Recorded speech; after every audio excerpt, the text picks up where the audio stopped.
The car in front of you stops dead, and you don't. In that instant, something impossible happens.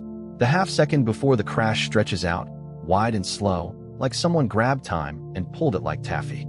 You see every detail. The brake lights, the dust on the bumper, your own hands moving toward the wheel, somehow too slowly. It feels like you have all the time in the world inside a moment that should have been over in a blink. You've heard people describe it. The crash that played out in slow motion. The fall that lasted forever. The glass slipping off the counter, tumbling through the air while you reach for it across what feels like an hour. The bike sliding out from under you as a kid. The ground arriving so slowly you swore you had time to think it through. The seconds that somehow turned into minutes.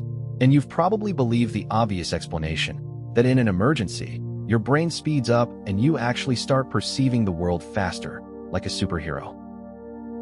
But that's not what happens. The truth is so much stranger. Time did not slow down for you at all. Your brain lied to you about it, and it told that lie afterward, once the danger was already gone. And the experiment that proved it involved dropping terrified people off a tower, backwards, with no rope. So before you trust that slow motion feeling ever again, let me show you what's really going on inside your head. The man who cracked this is a neuroscientist named David Eagleman. For years he was haunted by the same question you've probably had. When people swear time slowed down in a car crash or a fall, are they actually seeing the world faster in that moment? Or does it just feel that way later, when they look back? Those are two completely different claims, and there's a clever way to tell them apart. If you are genuinely perceiving faster, if your brain is running at a higher frame rate, then you should be able to read things that are normally too fast for the eye to catch. So Eagleman built a tiny device to test exactly that. A wristwatch, basically, that flashed a number on and off slightly too quickly for anyone to read under normal conditions. If fear really cranked up your perception, those flickering numbers would slow into focus, and you'd be able to read them. Now he just needed to genuinely terrify people. Safely. So he took them to something called a SCAD dive, suspended catch air device. You're hauled up about 150 feet, and then you're dropped. Backwards. No harness, no rope, falling for nearly 3 full seconds into a net far below. Eagleman did it himself first, and described it as one of the most frightening things he'd ever experienced. Everyone who does it is convinced, in their body, that they might die. And here's the beautiful part of the experiment. He had them wear that flickering number watch on the way down. If their brains were truly speeding up, mid-fall, they'd be able to read the number. So they fell. They were terrified. And afterward, they could not read it. Not one of them. During the most frightening seconds of their lives, their perception had not sped up at all. The world was running at exactly the same frame rate as always. But then Eagleman asked them one more question. How long did your fall last? And almost everyone gave the same kind of answer. They estimated their own fall as dramatically longer than it really was. On average, about a third longer than the falls they watched other people take. So the fall felt stretched, felt long and slow, but only in the retelling. Only in memory. The slow motion was never in the moment. It was stitched in afterward. So if your perception didn't actually slow down, why does the memory feel so long and so vivid? And here is where it gets unsettling. Because the answer isn't really about time at all. It's about how much your brain decides to write down. In an ordinary moment, your brain is lazy. It records a thin, sparse sketch of what's happening, because nothing matters much and memory is expensive. But the instant you're in danger, a small almond-shaped structure called the amygdala slams on, and it starts laying down memories at an incredibly high density, capturing far more detail than usual, burning the moment in from every angle, redundantly, frantically, just in case any scrap of it helps you survive the next one. And then, later, your brain reads that memory back. And it uses a quiet little rule to judge how long something lasted. The more detail packed into a memory, the longer it must have taken. A thin memory feels short. A dense, overstuffed one feels long. So when you replay that crash, bursting with detail your brain crammed in during those terrified seconds, it reads as if it went on and on. The slow motion isn't you seeing more. It's you remembering more. And you already carry memories built this exact way, whether you've noticed or not. Ask almost anyone old enough, and they can tell you precisely where they were standing when they heard the news of some disaster that shook the world. The room, the light, who said it, what they were holding in their hands.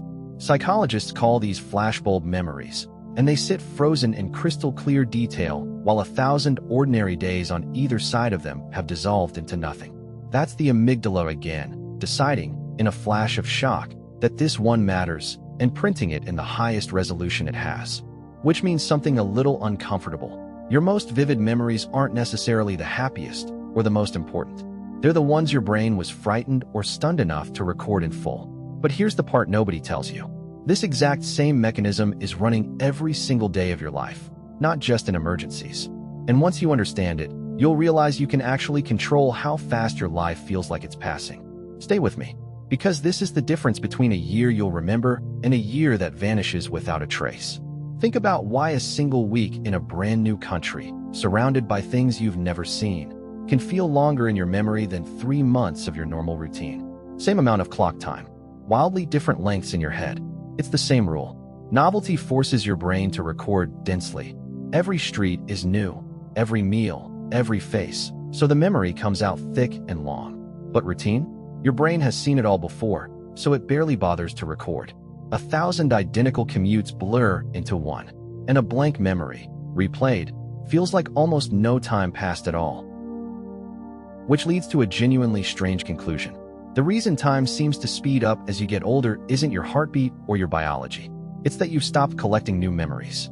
More and more of your life runs on autopilot, sparsely recorded, and so it evaporates. You're not running out of time. You're running out of moments worth writing down.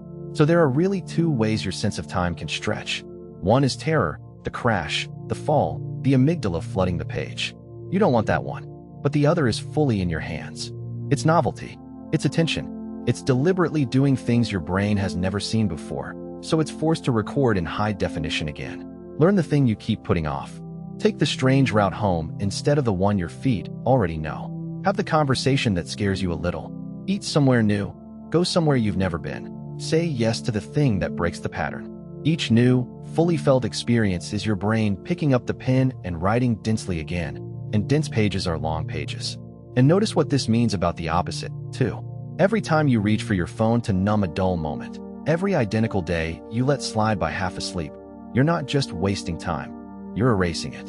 A moment you don't pay attention to is a moment your brain never bothers to keep. It's gone as if it never happened.